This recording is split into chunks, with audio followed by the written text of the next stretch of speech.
6 weeks before a U.S. Army reservist killed 18 people in 2 shootings at a bar in a bowling alley in Lewiston, Maine, Robert Card's Army unit asked local police to check on him after a soldier became concerned that he would, quote, snap and commit a mass shooting.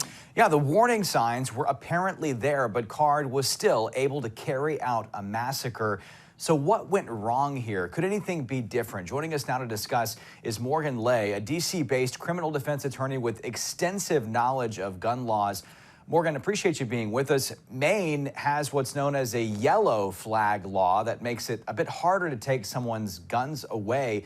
Can you explain how that works and if that could have applied at all to this case? So, with respect to the flag laws, he made a threat to a National Guard facility, right, which is a federal facility. So irrespective of the yellow flag laws, what I don't understand is why law enforcement didn't seek a warrant to track his cell phone, because at that point, that's a terroristic threat on a federal facility.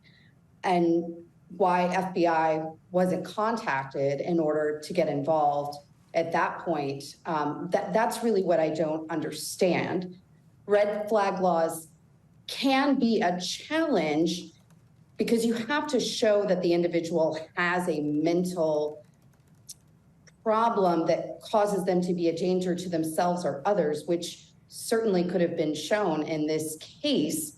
It really sounds like law enforcement was kind of relying on the family and the U.S. Army Reserves and their assurances that Mr. Card was going to not have access to guns and get mental health treatment. But it really seems like there was more that they could have done here. Yeah, so the warning signs were there, but exactly what do you think that they could have and they should have done?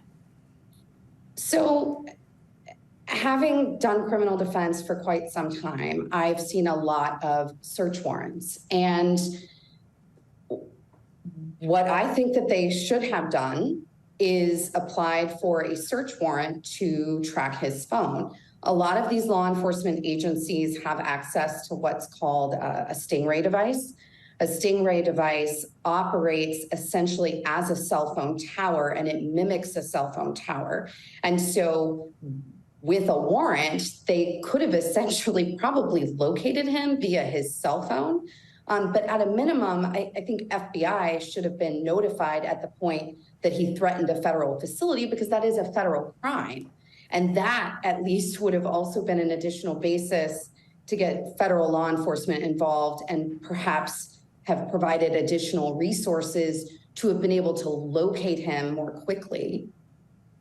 Another aspect of this now, do survivors of this and the families of the people who were killed, did they have legal recourse here now, since there were warnings given to authorities before the shootings? So suing a government entity, whether it be a state or an agency, can be very difficult due to a lot of laws that limit liability.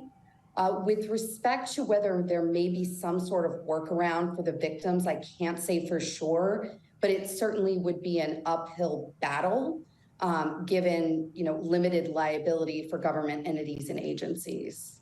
Gotcha. Morgan, as this country deals with more mass shootings, what kind of shifts in laws are you seeing, if any?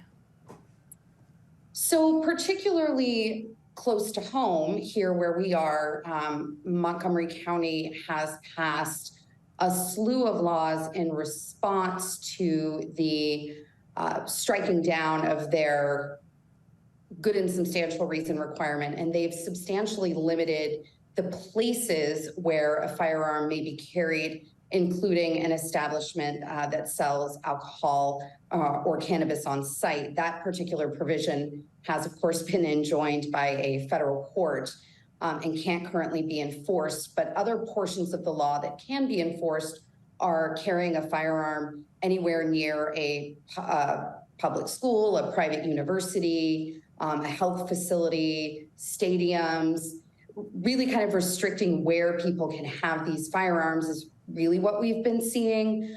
There aren't really any restrictions that I've seen on the number of firearms that a particular person can purchase in their lifetime.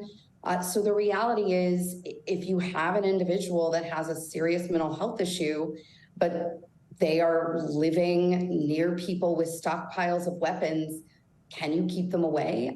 I mean, that's the real question, because he couldn't lawfully purchase the firearm after he went to the mental health facility. And so, he tried to purchase the silencer, as we know, months prior to the shooting and was denied.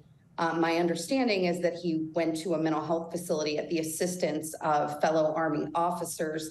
And as a result of that stay in the facility, he became ineligible to purchase a firearm and a silencer. Such an important conversation to have, to continue here as we deal with these tragedies. Morgan Lay, a DC-based criminal defense attorney with the Markham Law Firm, thank you so much for your expertise on this as so many questions remain. Thank you both. It is a serious topic, and thank you for having me. Thank you, Morgan. Police in Maui released body